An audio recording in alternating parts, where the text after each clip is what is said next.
Good evening. This is Michael Mitchell with Madison County Weather Updates. I'm going to try to do a video, try to not drag it out too long, but take a look at the what I think may be coming for the winter. I didn't put together any kind of maps for temperature anomalies or snow anomalies because that's putting lines on a map, and that can be sketchy for a single event, let alone an entire season. But I'll give you an idea of where I think things are headed for this winter, as a whole.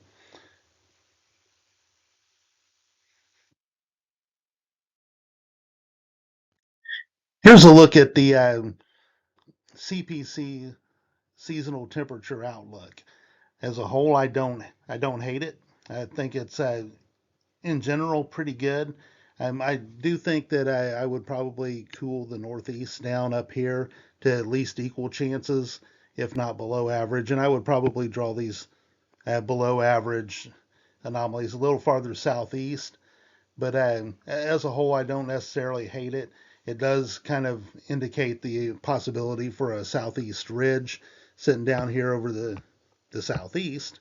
And so I think that's probably going to be something it'll come and go. It's not just going to set up all winter, but as you'll see, we're kind of in a transition between La Nina and El Nino. I think that's really kind of beginning right about now.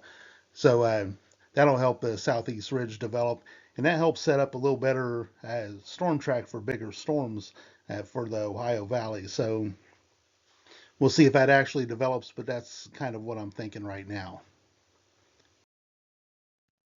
And here's a CPC outlook for seasonal precipitation. Again, I don't really disagree with this too much. And, I like where they have the above anomalies. Again, that would point to there being a southeast ridge out here. That allows us to get a little bit of a fetch up and out of the Gulf of Mexico. Pardon my crappy drawing. I'm still learning with this thing, but anyway, it does give us a little bit of a fetch up out of the Gulf of Mexico. It allows some of these storms that might maybe drop out of the northeast and come in and get caught and run off like that. It gives us better chances for larger storms. And so overall, I think the setup that this has is probably pretty accurate. I mentioned the transition between La Nina and El Nino. Here's the CPC IRI look at where we are. And right now, we're in a third year of a 3 year La Nina. It's only happened two other times in history, 1954 to 57. And then I'm trying to remember the other time. Maybe it's happened three times in history. Then 73 to 76, and then like 99, 98 to 2001, maybe. I should have written that stuff down. But at any rate, we're in a third year La Nina. All the other ones, the most intense part of the La Nina actually occurred in the first or second year. This one, it's occurring in the last year, which makes us totally different than any other event that we've had. But so that kind of makes us a little bit more blind on what might happen. There's no such thing as a typical La Nina or El Nino, but this one's even more atypical. But you can see that we are at the bottom of the anomalies, and we'll begin to transition up as we head through the winter and away from the coldest anomalies toward the uh, gradually warming waters. That helps tropical convection move, and that also helps then for us to have a little better chance of some more wintry weather in the eastern United States versus if we just are sitting in a deep La Nina and it's not getting and it just stays hard, a deep La Nina, that's not good for us, nor is a strong El Nino and it's just staying that way. It's the transitions that help us out, especially going from Nina to Nino. Here's a look at the sea surface temperatures. And again, we can see our cold waters for the La Nina sitting out here. And notice that the coldest anomalies are actually closer to South America in the eastern part of the basin. Again, that's good for our weather. It tends to lend itself a little better to some more stable troughing in the eastern United States. Couple that with the warm waters in the Atlantic and the tropical Atlantic. that really helps us out a lot. Last year, the colder anomalies were more in the central part of the Pacific. So, as the tropical convection with the MCWU would come across last last winter, it was basically hitting a wall right in here, and the convection couldn't go past it, and we ended up with this standing wave where we were in, locked in MJO phase 6 for most of December, and so that was why last December torched. It was a record warm December last year when early in last November into mid last November, uh, that December was looking pretty promising, kind of like it is now. But we had a different setup last year. Now the colder waters are farther east, the easterly winds are relaxing, and the warm waters beginning to be able to move eastward, and that all of that's going to help us out this winter versus last winter.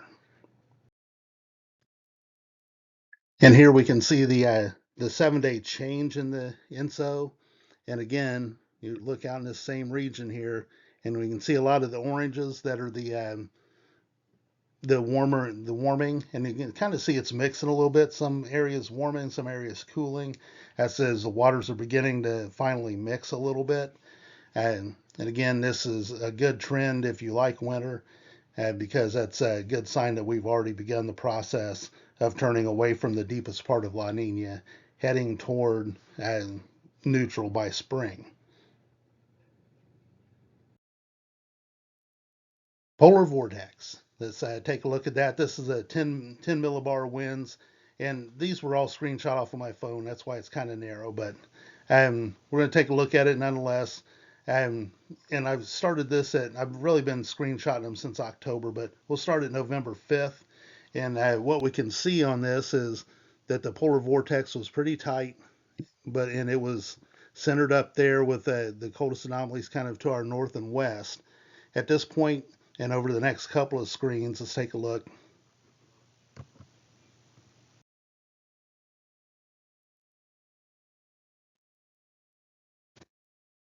You can see it slowly began to elongate, get a little bit longer. It's also starting to move a little bit eastward, and so this is it's not a immediate impact at the surface, but what was happening is, I guess I should back up a little bit. Last year we had an elongated polar vortex at this time of the year.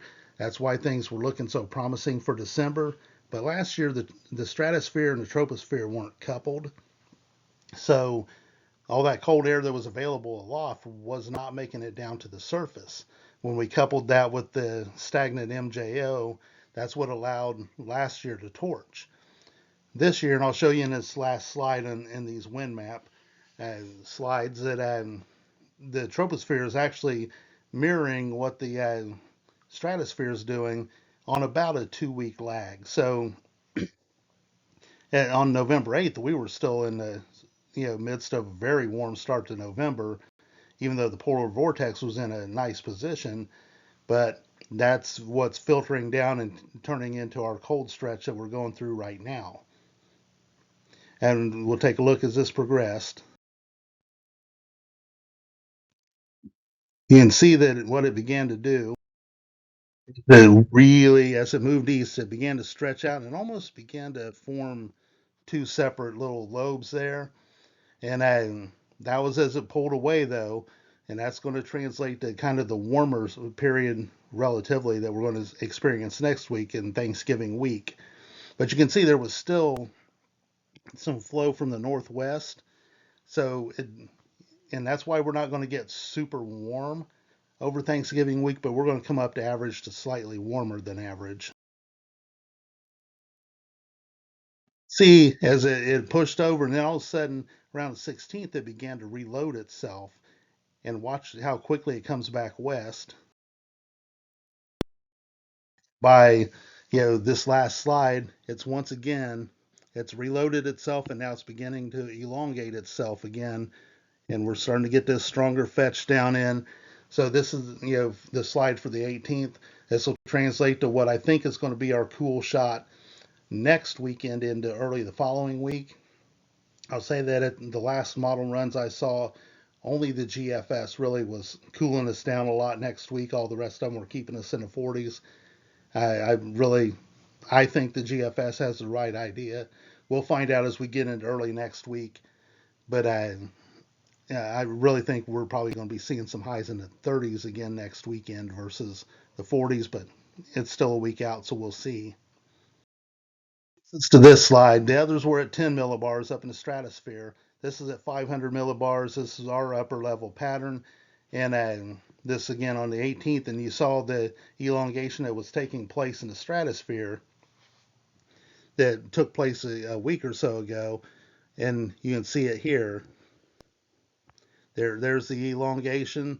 There's the fetch down out of almost straight down out of the Arctic into this part of the country, which is why we're so cold right now.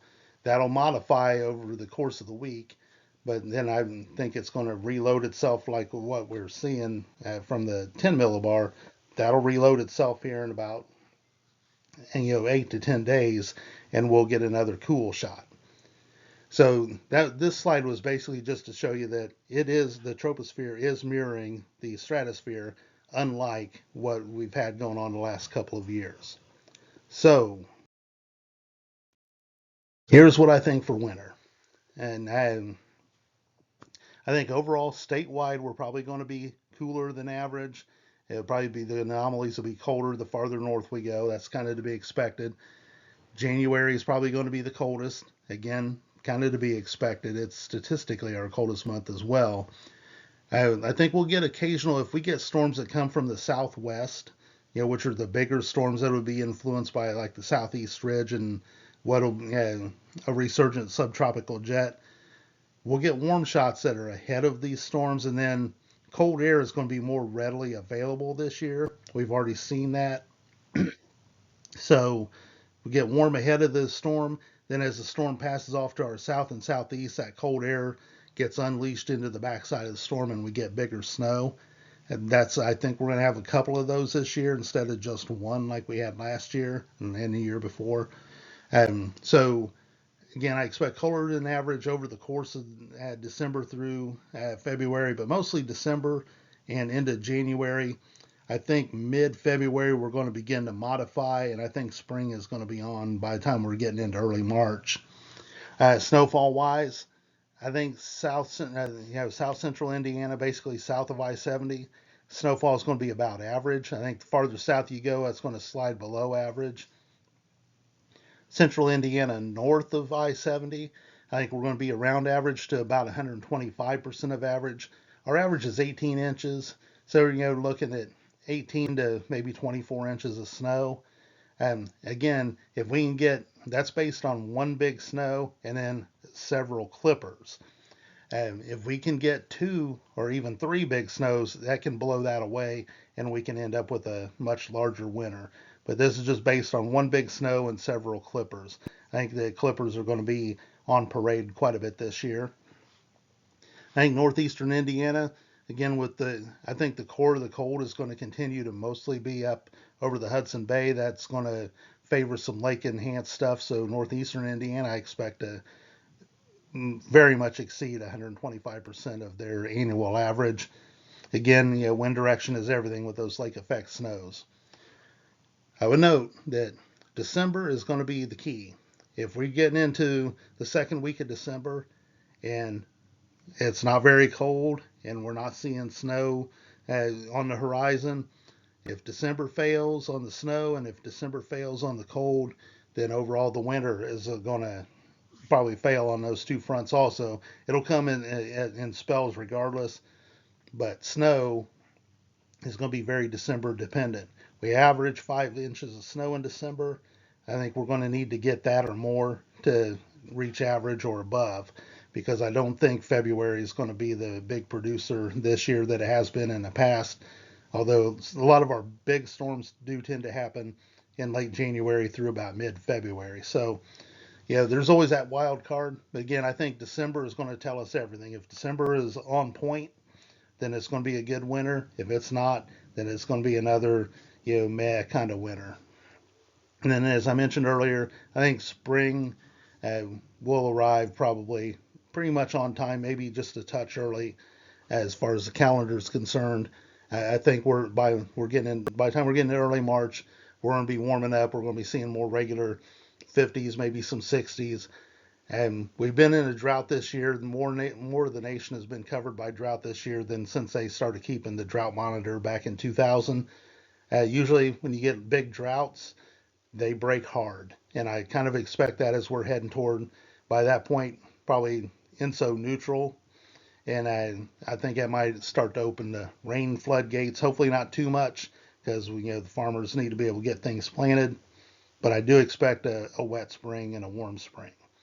So I've rambled on plenty on this, and hopefully a incoherent video gives you a little bit of an idea of what I'm thinking on this whole thing, and we'll just see how it plays out. It's kind of, I wasn't going to do one, but it's kind of fun to do them. So we'll just see how it plays out. Also, if you don't donate to the page, please do so. I very much need that to help keep going. I've got a new payment now since I had to get a new computer, and then also all of you who are not able to donate, who have been interacting with the page on Facebook. Thank you very much. That's one of those things. Facebook kicked something out, offering the opportunity to the page to earn, it says, up to $30,000 in a month. I know we're not going to have that kind of traffic. It gives you no idea how they calculate what you get, but anything that we can generate is going to be helpful. So keep interacting with the videos. Click on them. Click on the forecast pictures. Like posts, comment on posts, even if it's just an emoji. Keep it up. You've been doing awesome with that, and I very much appreciate it. This is Micah Mitchell with Madison County Weather Updates. Have a great night.